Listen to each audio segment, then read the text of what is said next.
परम श्रद्धेय श्री स्वामी राम सुखदास जी महाराज की श्रीमद् भगवत गीता पर टीका का अध्याय 2 श्लोक संख्या 64 एवं 65।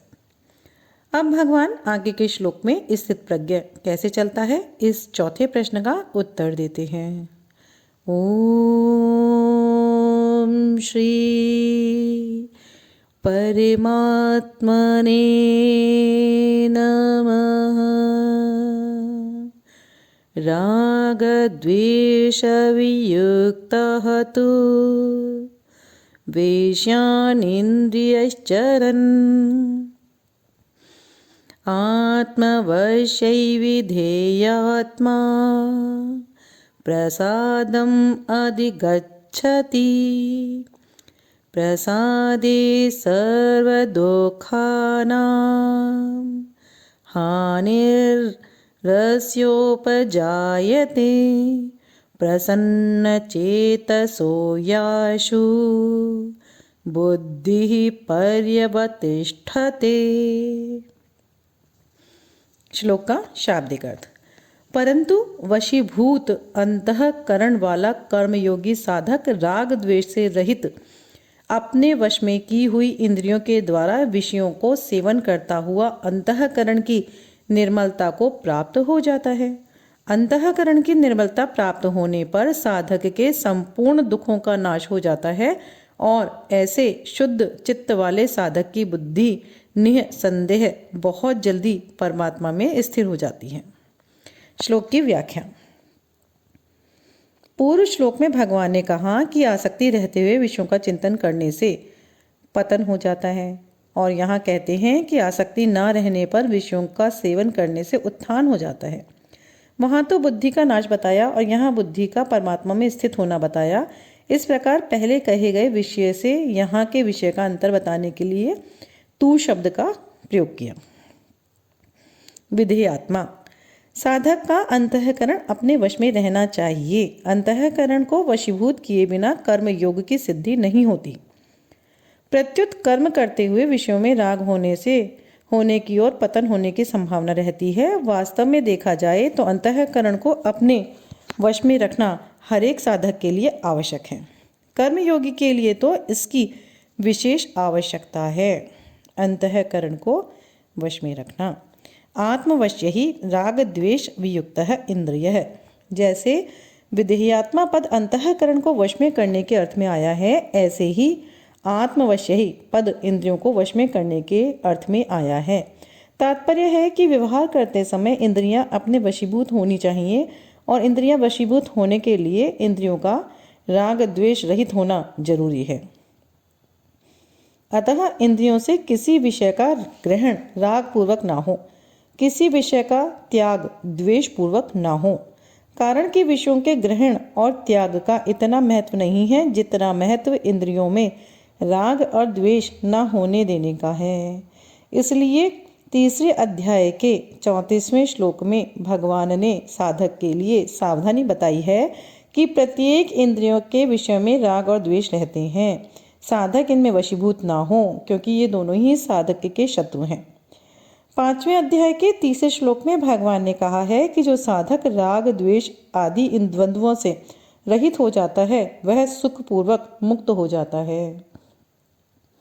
विषयांचरण। जिसका अंतःकरण अपने वश में है, जिसकी इंद्रियां राग द्वेष से रहित हैं तथा अपने वश में की हुई हैं, ऐसा साधक इंद्रियों से विषयों का सेवन अर्थात सब प्रकार का व्यवहार तो करता है पर विषयों का भोग नहीं करता। भोग बुद्धि से किया हुआ विषय सेवन ही पतन का कारण होता है। इस भोग बुद्धि का निषेध करने के लिए ही यहाँ विधेयात्मा आत्मवश्य ही पद आदि पद आए हैं।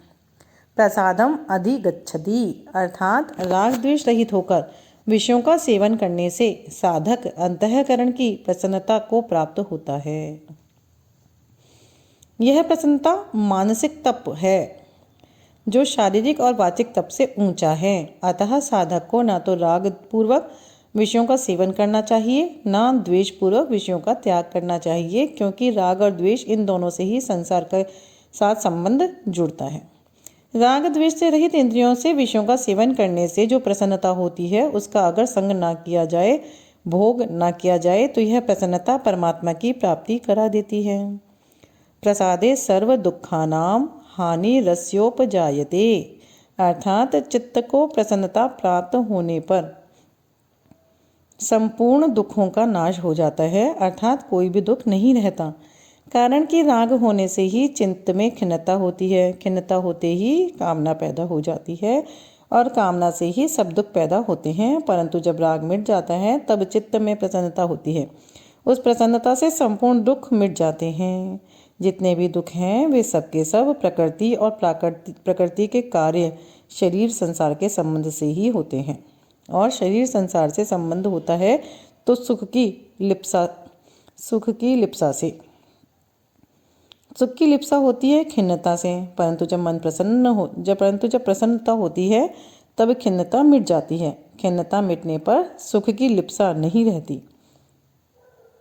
सुख की लिप्सा न रहने से शरीर संसार के साथ संबंध नहीं रहता और संबंध न रहने से संपूर्ण दुखों का अभाव हो जाता है। सर्व दुखानाम हानि। तात्पर्य है कि प्रसन्नता से दो बातें होती हैं, संसार से संबंध विच्छेद और परमात्मा में बुद्धि की स्थिरता। यही बात भगवान ने पहले 53वें श्लोक में निश्चला और अचला पदों से कही है कि उसकी बुद्धि संसार में निश्चल और परमात्मा में अचल हो जाती है। यहाँ सर्व दुखानाम हानि का तात्पर्य यह नहीं है कि उसके सामने दुखदायी परिस्थिति आएगी ही नहीं, प्रत्युत उसका तात्पर्य यह है कि कर्मों के अनुसार उसके सामने दुखदायी घटना परिस्थिति आ सकती है, परंतु उसके अंतःकरण में दुख, संताप, हलचल आदि विकृति नहीं हो सकती। प्रसन्न चेतसो याशु बुद्धि पर्यवतिष्ठते। प्रसन्न चित्त वाले की बुद्धि बहुत जल्दी परमात्मा में स्थिर हो जाती है, अर्थात साधक स्वयं परमात्मा में स्थिर हो जाता है। उसकी बुद्धि में किंचन मात्र भी संदेह नहीं रहता।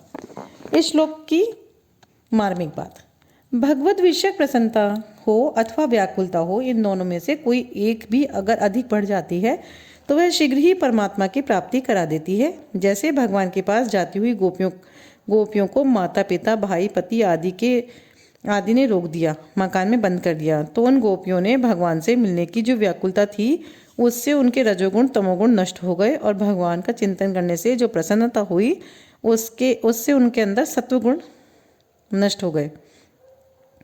इस प्रकार गुण संग से रहित होकर वे शरीर को वहीं छोड़कर सबसे पहले भगवान से जा मिली। परंतु सांसारिक विषयों को लेकर जो प्रसन्नता और खिन्नता होती है उन दोनों में ही भोगों के संस्कार दृढ़ होते हैं, अर्थात संसार का संबंध दृढ़ होता है। इसके उदाहरण संसार मात्र के सामान्य प्राणी हैं जो प्रसन्नता और खिन्नता को लेकर संसार में फंसे हुए रहते हैं। प्रसन्नता और व्याकुलता में अंतःकरण द्रवित हो जाता है।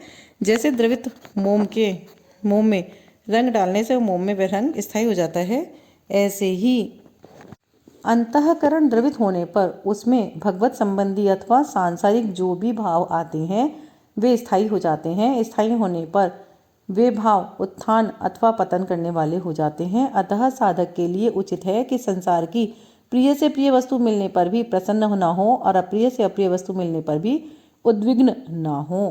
परिशिष्ट भाव, एक विभाग भोग का है, एक विभाग योग का है।